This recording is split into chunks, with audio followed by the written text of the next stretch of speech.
What's going on, everybody? It's Cody. It's Wax Packs and Warning Tracks. It's Mojobreak's Baseball Card Podcast.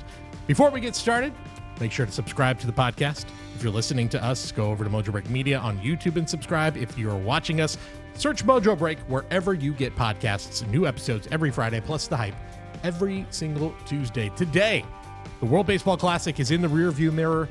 Opening day just ahead of us. We're going to be breaking down the prospects. Next week, we'll have a full regular season 2026 preview. Don't miss that one. But before we do that, let's really break down the prospect. Spring breakout is this weekend, where the prospects will be on full display at spring training. A nice way to kind of get back into things. And we're going to get back into things by talking to big Bob Orban. You know him from Prospect Analytics. If you don't know the podcast, I highly recommend subscribing to it. Breaks down Bowman prices, Bowman trends, prospect trends. If you are collecting Bowman, if you're collecting cards, it is a must subscribe. Plus a brand new website as well, prospect-analytics.com. That's where you can find more in-depth breakdowns of upcoming products, prospects to chase, all that good stuff. We really dive deep into some of the biggest names in the 2026 prospect class this year, including Connor Griffin, Kevin McGonigal, and of course, I had to get a shout out to my Giants. Giants fans, if you're out there, I know there's a lot of locals who listen and watch. You're going to be happy with this episode. Here's the conversation with Bob. Great timing to talk to Bob as spring breakout begins this weekend at spring training. A really nice way to kind of get back in the swing of things. I know we were on a lot of people watching the World Baseball Classic for the last 2.5, 3 weeks. So good way to get back into it and get to know some of the big prospect names that we're going to be collecting and some of the names that we probably already know. So first of all, Bob, thanks for coming on the show. Really appreciate it. Yeah, thank you for having me.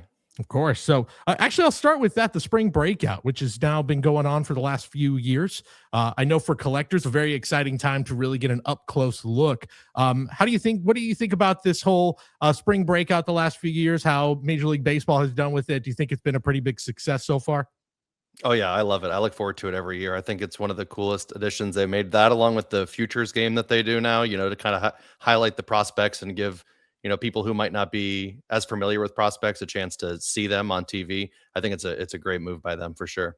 Yeah, and it's been a nice mix too. Again, I was just saying, coming off the heels of the World Baseball Classic, where we really did get an up-close look at a lot of top prospects, Jack Caglione, Travis Bazzana specifically, already seeing some of the card prices of those guys going up, that big chase for Jack Caglione, the Forget About It card that I know a lot of collectors are going to be excited to chase. Yeah, love to see that.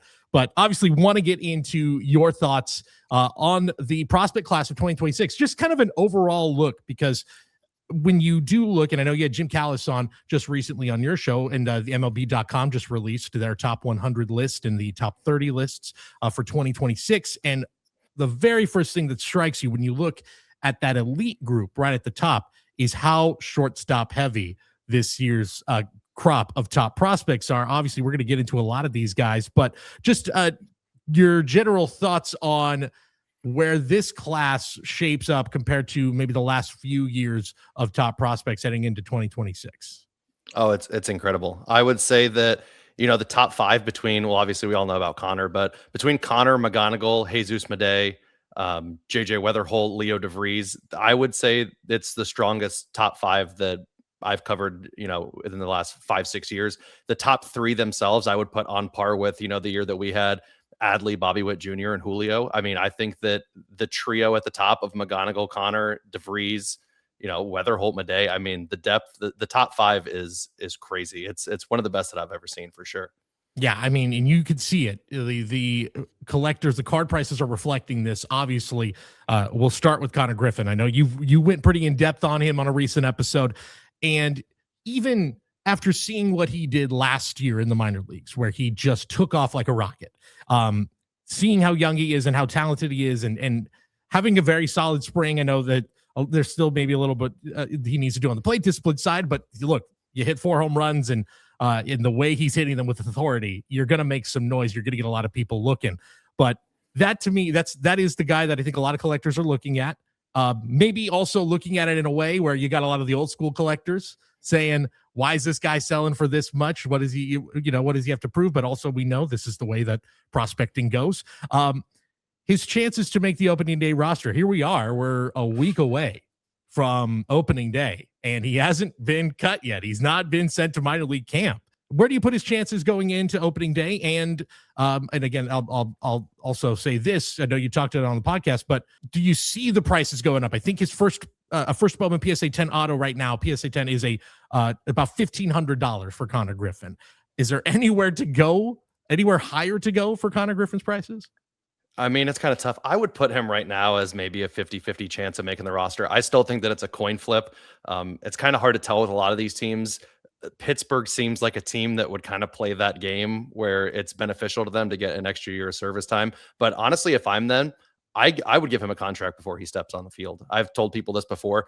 I think that you can't repeat what's going to happen with Skeens, where he gets to the point where he's worth $400-500 million, and the Pirates have no chance of getting him, which I think probably will happen. If I'm them, Connor Griffin's 19 years old. I'm saying, hey, here's 10 years, $200 million, make him turn it down, because I think that if they let that chance pass them by and they lose him like they lose the rest of these guys, I think they're going to come to regret it. I mean, he is a freakish generational talent, but when it comes to his Bowman cards, it's kind of tough. I think that he was around 820 for a raw base auto when I did my episode. He has come down. I think when I looked today, he was around like 750. So he's already, like, those 2 home runs he hit against the Red Sox, that was probably the peak of his spring training hype. I honestly think even if he made the roster, I don't know that they get much higher than the 820 that we saw them at a couple weeks ago. I think as of right now, you have obviously Ohtani's more expensive, but when I had recorded that episode, there were 5 players in baseball with a more expensive Bowman autograph. It was Ohtani, Judge, Trout, Soto, and Bobby Witt Jr. was like 850 when he was 820. Him and Roman were like neck and neck. I mean, he was priced over Skeens. He was priced over Acuna. So it's like you're looking at it. He's going to, I do think that down the road, he's going to be so special of a talent that he could end up with those Trout type prices. But if he debuts when he's 19, 20 years old, we have to be realistic about the expectations. When Bobby Witt debuted, he had a 20-30 season. His card prices went down.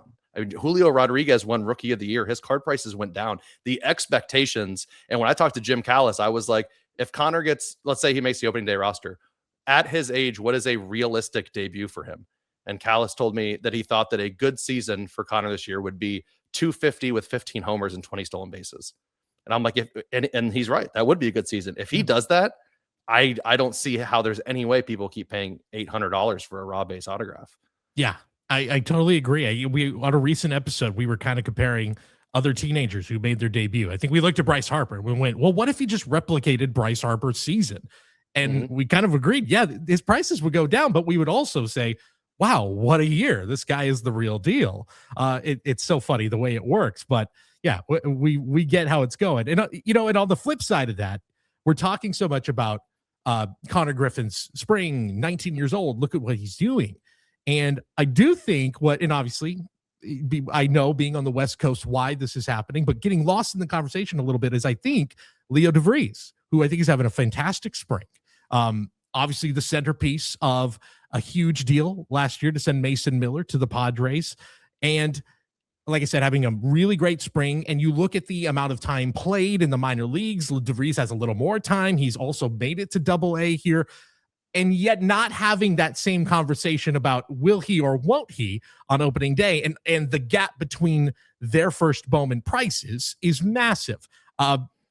I know there's probably a lot of obvious reasons here as to why that is. Again, West Coast, he's now on the A's, but he also, just looking at some recent sales, I think you're looking at some of his biggest sales so far for a lot of the highest that his first Bowman autos have been. So how do you explain that gap and where do you put him compared to Connor Griffin right now? Right now, so my prospect rankings are actually, I have a formula that I've developed over the years where I actually rank prospects based on how I think their cards should be valued. Connor Griffin is my number 1 prospect. DeVries is my number 2. And I know a lot of people have Jesus Madej over Leo DeVries. I just don't see how you can put anybody other than Connor Griffin over DeVries from what we've seen. I think his base autograph is like 200. So, I mean, if you're telling me a quarter of the price of Connor Griffin, I mean, I'm taking him all day long. He is a fantastic talent. I think that San Diego is going to live to regret that Mason Miller trade because DeVries looks like the real deal. When I do, my rankings, one of the big things that I look at is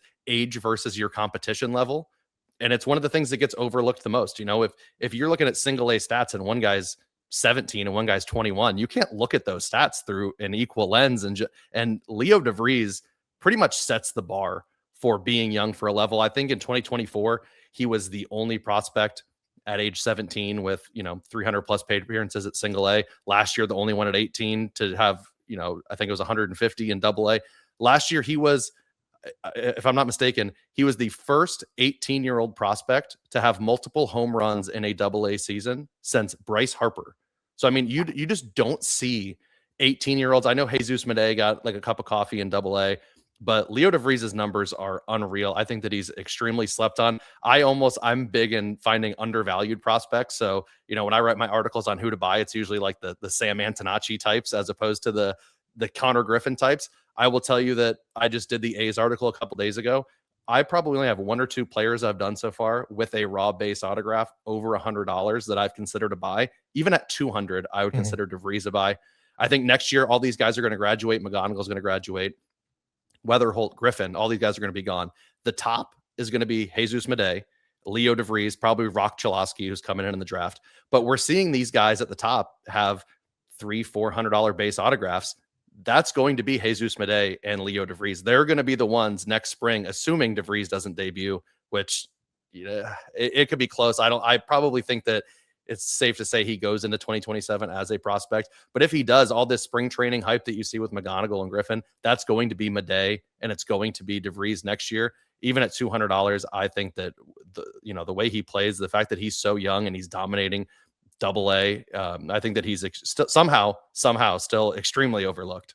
Yeah, and maybe part of that too is it feels like there's a clearer runway for Connor Griffin to be the opening day shortstop. There's really no one in the way. Obviously, you've got Jacob Wilson there with the A's, so got to figure out a place to put him. Maybe that's what this year becomes, is figuring out where can we fit Leo DeVries and Jacob Wilson and all, you've got still a few guys right now on the major league roster, Max Muncy maybe, who could be a part of that future as well. So maybe trying to just figure things out in that case for the A's.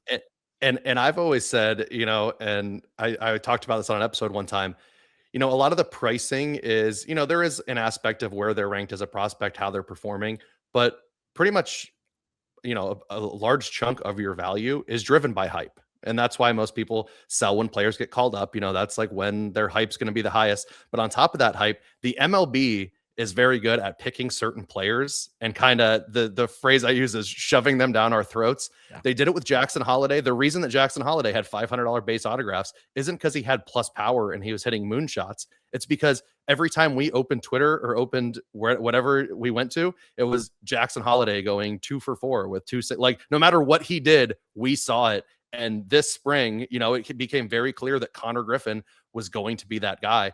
I actually looked at the number one prospect over the last 3 years from January 1st through the end of March. Jackson Holliday in 2024, when he was the number one prospect, his base autograph went up $160 over the course of spring training. Roman Anthony's the following year went up $200 over the course of spring training. So it's not uncommon for that number one prospect to just get pumped by everybody and make the card prices go up. Connor Griffin's went up $400. He had a spring training where his Bowman autograph grew at a rate that was twice as high as any number one prospect we've seen in the last couple of years.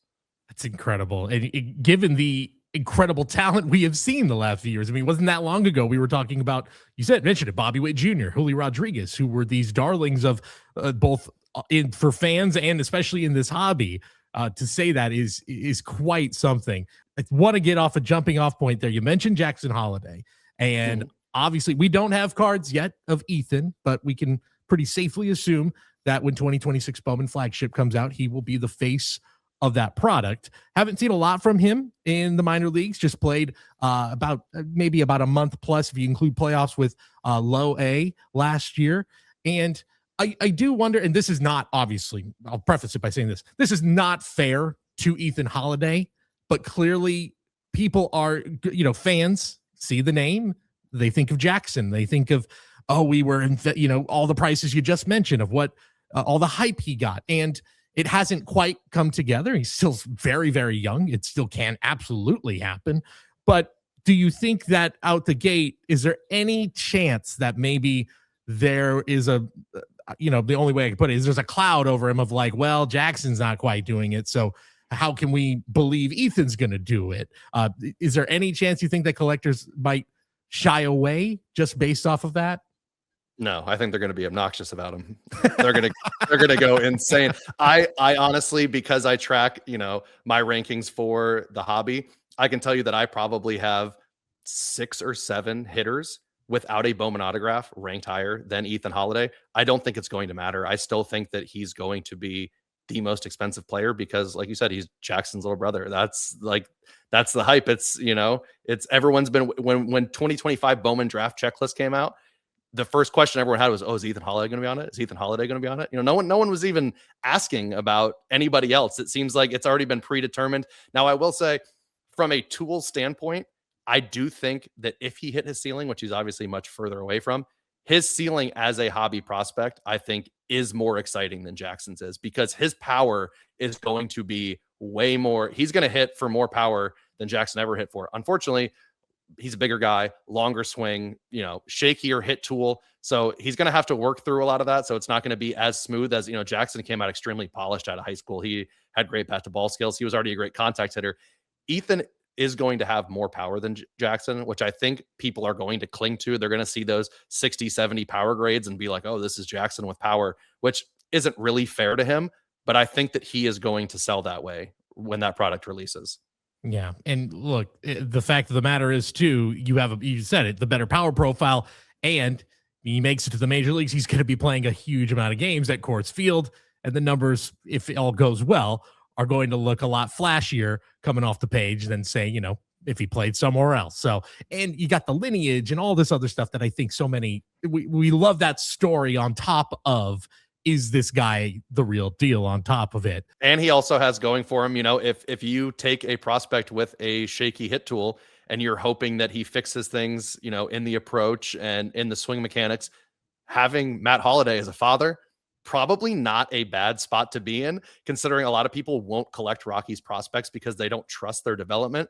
We already saw Heston Kjerstad and a couple of Orioles players look better in spring, and the reports were that, that they got rid of this big leg kick, and the reason was because they were working out with Jackson Holliday in the offseason and Matt Holliday. So it's like Matt Holliday might end up being more beneficial for Ethan Holliday's hit tool than anybody in the Rockies organization. So I guess you always have that to lean back on as hope.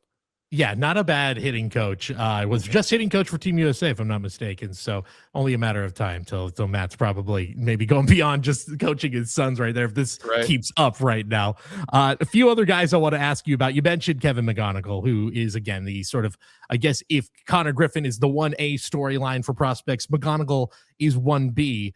That's not telling the whole story here. There was, I think, a write-up in The Athletic about McGonigal this spring, how he's really impressing a lot of the veterans on the team. And that pathway, I think, for my money, as just stepping aside outside of the card world, I think really fascinating that he is still really fighting for a chance to get a lot of major league playing time this year for a team that is in it, that seems to be all in on 2026, given, the signings that they just made. The fact that McGonigal appears to be potentially a big part of that team for the Tigers. Opening day maybe feels a little bit out of the realm of possibility, but again, where do you put him in this, triumvirate of big shortstops that we've been talking about here? I actually think he has a better chance of making the opening day roster than Connor Griffin does. And I think that he should. And actually, about 10 minutes before we started recording this, I actually got an alert on my phone that he was pulled from the spring breakout game roster. And I don't believe they've given a reason yet, but if he's going to stay in camp with the Tigers, that could be worth guessing at that's the reason why he's not playing in the game. But I think the difference is that, like I said, the Pirates, I think they're more likely to play like a service time manipulation game because they're not contending. The Tigers are trying to win.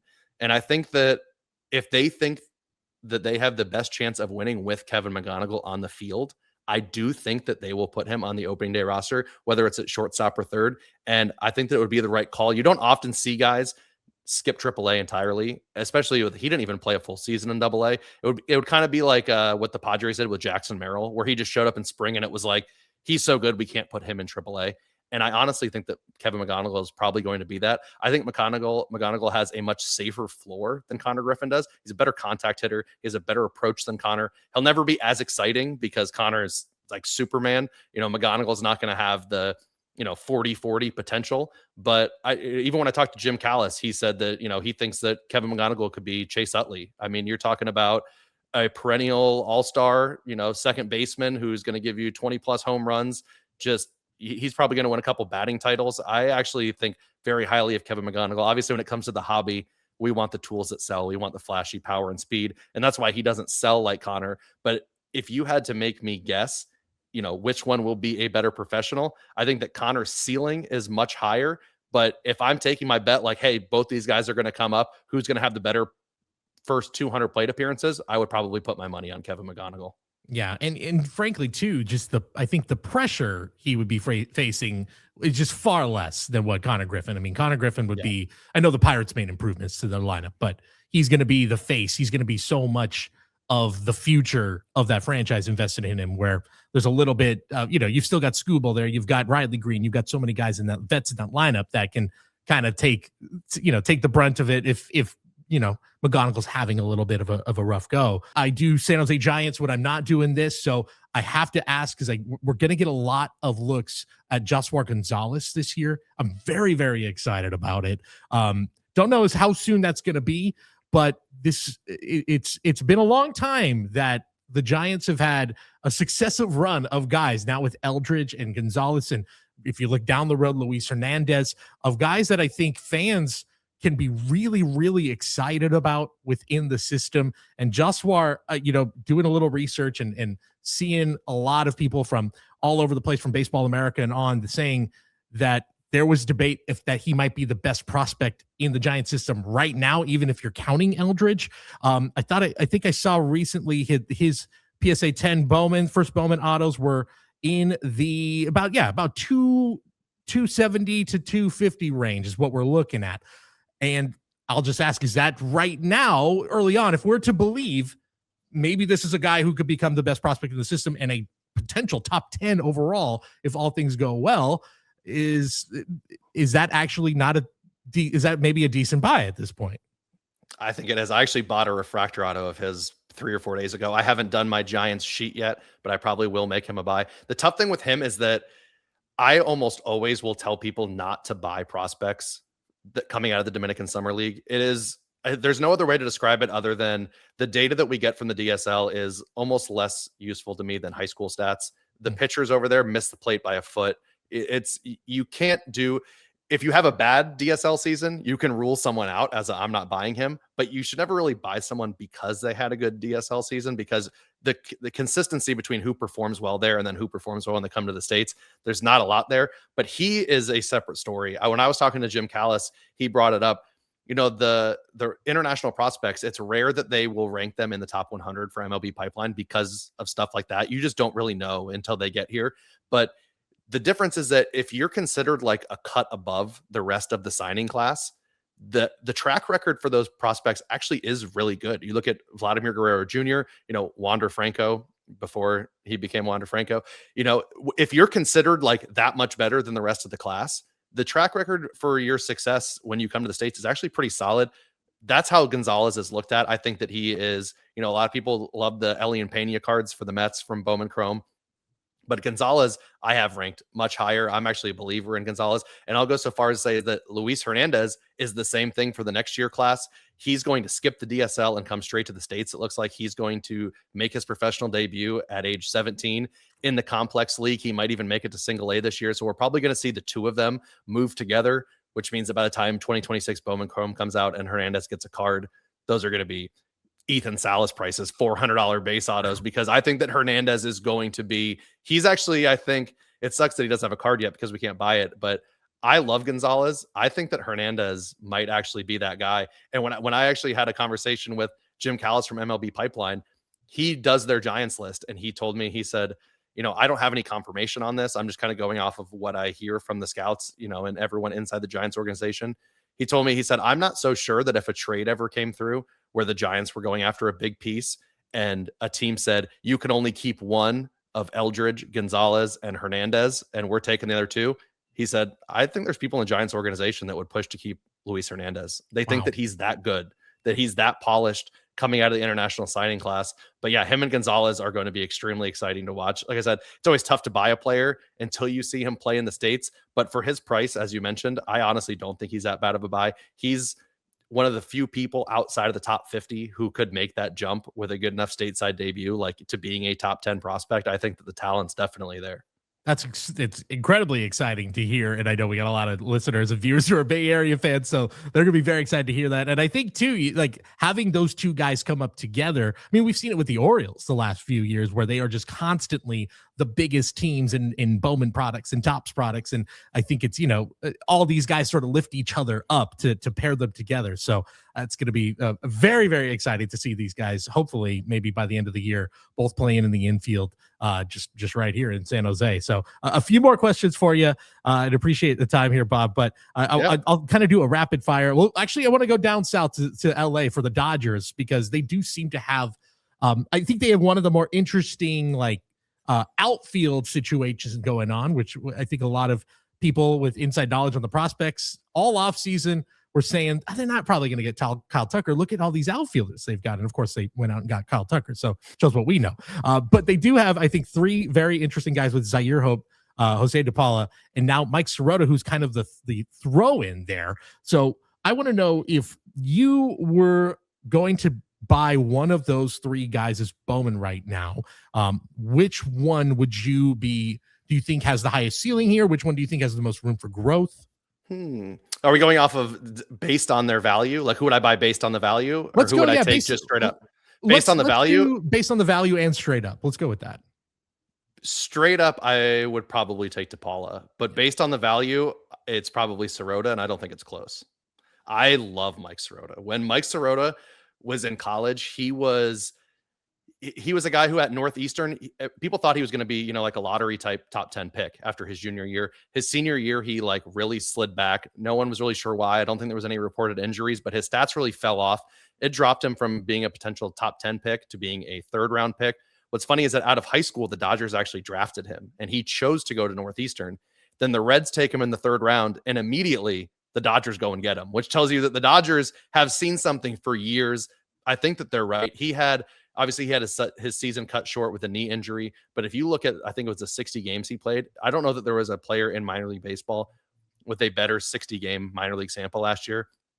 I mean, the combination of power and speed, the guy literally, he just does it all. He's a fantastic athlete. I still think he slept on. I think that his base autograph's still around 40 or 45, whereas DePaul is probably closer to 100. Yeah, if I'm not mistaken. Yeah, so I mean, that's a no-brainer to me. I mean, DePaula is ranked higher. I've always liked DePaula. His bat to ball skills for a 6'3" for what he is. The power hasn't showed up yet, but once it does, that's going to be a special profile because his approach and everything else are so good. But if you're making me choose one now based on the value, I think Sirota is probably close to half the price. I would definitely take him. Yeah, I guess maybe the only thing that might, if you are a Dodger collector, that might take you back and say, well, I don't know if I'm going to grab these guys, is it does feel like the last few years that we haven't seen a lot of these guys make their debuts and become big stars for the Dodgers, mostly because a lot of these guys are getting dealt for much bigger superstar names. So maybe that finally starts to slow down, but I don't know. That's always something I think to consider when it comes to Dodger prospects. Yeah, I had I don't have them anymore, but I remember it was last year. I had some DePaula autos. I had some Emil Morales autos, and you get close to the trade deadline, and I just remember sitting there fingers crossed, God, I hope they don't get traded to the White Sox. That would not be good for my Bowman collection right now at all. As a counterpoint, at least when they get traded to the White Sox, they get to play. Exactly. Whereas in the Dodgers, they just get. I mean, Alex Freeland was one recently. Dalton Rushing, these guys get called up, and it's so hard for them to find playing time. That it really, it's how excited can you get about Dodgers prospects when none of them get called up and get to play full time? They're very good at finding talent. They're very good at developing talent. But once you get to the point where you're nearing a call up, it's almost best. The Dodgers are a team that, most players, I would say, sell your Bowman cards when they get called up. The Dodgers are almost a team where you can just sell them when they get to AAA because you don't know how long they're going to get locked into that window or traded to another team. So yeah, they're a tough one to navigate for sure. Yeah, it's not quite Padres level where they just completely deplete the system and then find a way to get back to top 10. Or I know maybe this finally it might not be happening with them, but they are very, very close to that level. I want to hear a few guys that we haven't talked about. I know you said you love talking about the bargain guys. So going into 2026, are there a few names off the top of your head that you feel like keep an eye on these guys, especially at the prices there are right now? Yeah, I'm a big fan of Uniker Caceres of the Guardians. I think that he's going to pop this year. His prices have gone up a little bit recently, but he's another one who, as I said, I look big into age versus level. He was 17 years old last year playing in single A, which is it's just not something that you see a lot. And he was performing extremely well. I think he had like a 124 WRC plus as a 17-year-old in single A. Wow. I think a lot of people will chalk it up to the Guardians are infamous for having these small contact hitters with high contact rates that don't hit for power. I actually think Caceres is going to be the one. Everyone was on Welbin Francisco for a while, Jason Churio. They've all had their guys that have kind of come and gone. I think that Caceres is the best one out of all of them. I think that his first Bowman autograph is still like $30 or cheaper for a base autograph. I think that he's going to be one that climbs the ranks. And then, as you said, with the Dodgers, he's a little bit more of a, if you like to roll the dice on a gamble, but Chase Harlan of the Dodgers is a player that I'm watching very closely. He's another one who's like a $20-ish base auto guy, huge power. He had a great debut last year. It's going to come down to the hit tool for him in the approach, but the Dodgers have done really well at developing talent. And when you take a kid who's 18 years old and has double plus power and he's a Dodgers prospect, that seems like a recipe for a pretty good Bowman ceiling. So he's definitely a name I would be watching for as well. And then honestly, I've been switching to pitchers a lot lately. It's Skeens mania kind of changed the game on pitchers. Everyone was avoiding pitchers in Bowman. And now we see, these guys get called up. Jacob Mizorowski, these guys get called up. They have good debuts. Their cards go up 1,000%. And a lot of that is because no one's collecting pitchers at the Bowman level, So it's like everyone's following these hitters. Everyone knows who Josue DePaula, for example, everyone's been watching these guys for years. No one really pays attention to the pitchers. I actually found most of my biggest percentage gains last year were pitchers. So now I'm like fully switching. Like I think the value might actually be in pitchers.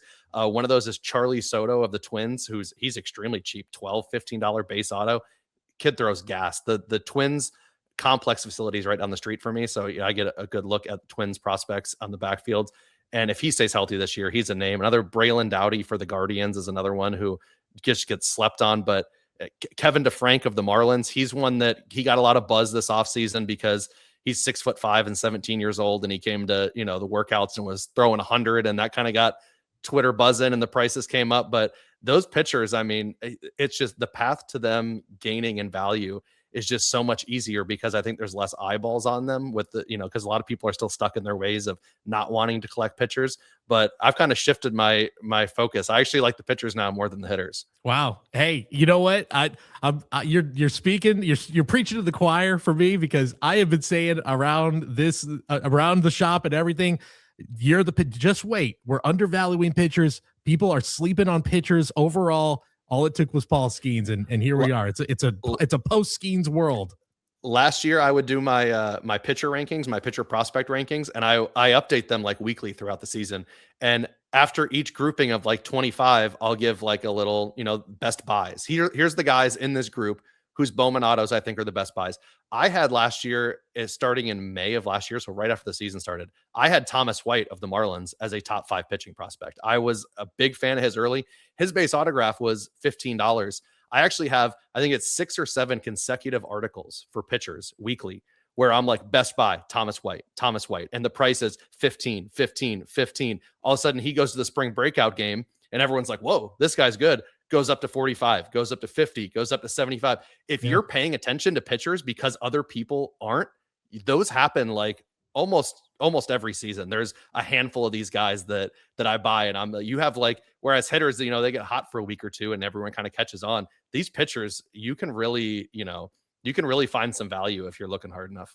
Yeah, and then especially you ride a wave, and there's nothing quite like a pitcher sort of taking over a baseball season. I feel like the narrative around it, it's so fun when that happens. And yeah, look no further than what happened in the playoffs last year, Trey Savage, which I think a lot of people outside of Toronto probably didn't know much about this guy. And now going into the season, his price is way beyond anything they were even close to, probably even entering September of last year. Yeah, even in the I think that there was one article, because every now and then I'll go back and look at old articles and kind of see the prices and just kind of laugh, because when the pitchers get called up and have good debuts, like I said, hitters, if they get called up, and like Jack, we saw, you get called up and you have a couple cold days at the plate, that thing tanks quickly.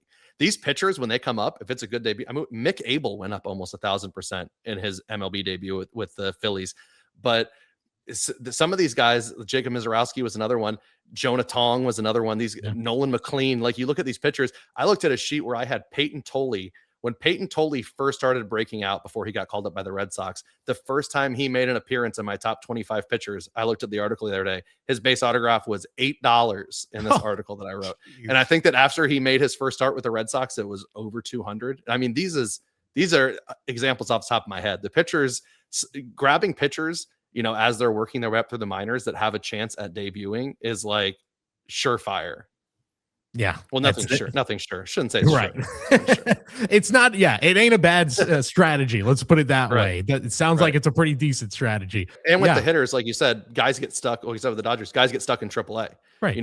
Like the Dodgers, no matter how good of a Dodgers prospect you are, when their lineup is loaded, you can't break through. The pitching rotations fall apart for almost all 30 MLB teams. At some point, they will need a pitcher from the AAA team to make a spot start. So I think the opportunities, you're waiting much less time. You're holding those cards for less time, kind of waiting for that debut as the player's hype kind of dies because they're stuck in the minor leagues. Hey, Bob, this was a great to talk to you. Great conversation. Gonna be checking out eBay after this for a lot of pitchers. I know that.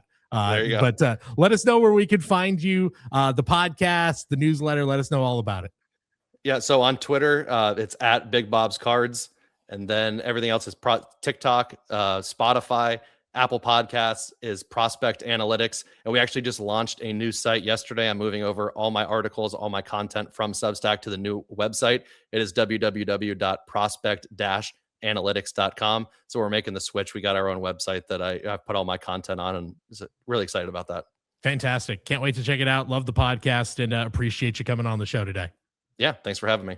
Big thanks to Bob once again. Make sure to subscribe to Prospect Analytics wherever you get podcasts. Check out the website. Check out the newsletter. Check it all out. And, of course, check us out. Mojobreak.com. Mojobreakshop.com. YouTube. Mojobreak Media. Subscribe. Or if you're watching us, just search Mojobreak wherever you get podcasts. That's how you get new episodes every single week. Next week, we are going to be giving you our season previews. 2026 opening day is almost here. We're going to dive deep into it. Me and Bubba next week. It's going to be a lot of fun. Can't wait to see you guys there. Until then, we'll see you on the next episode of Wax Packs and Morning Tracks.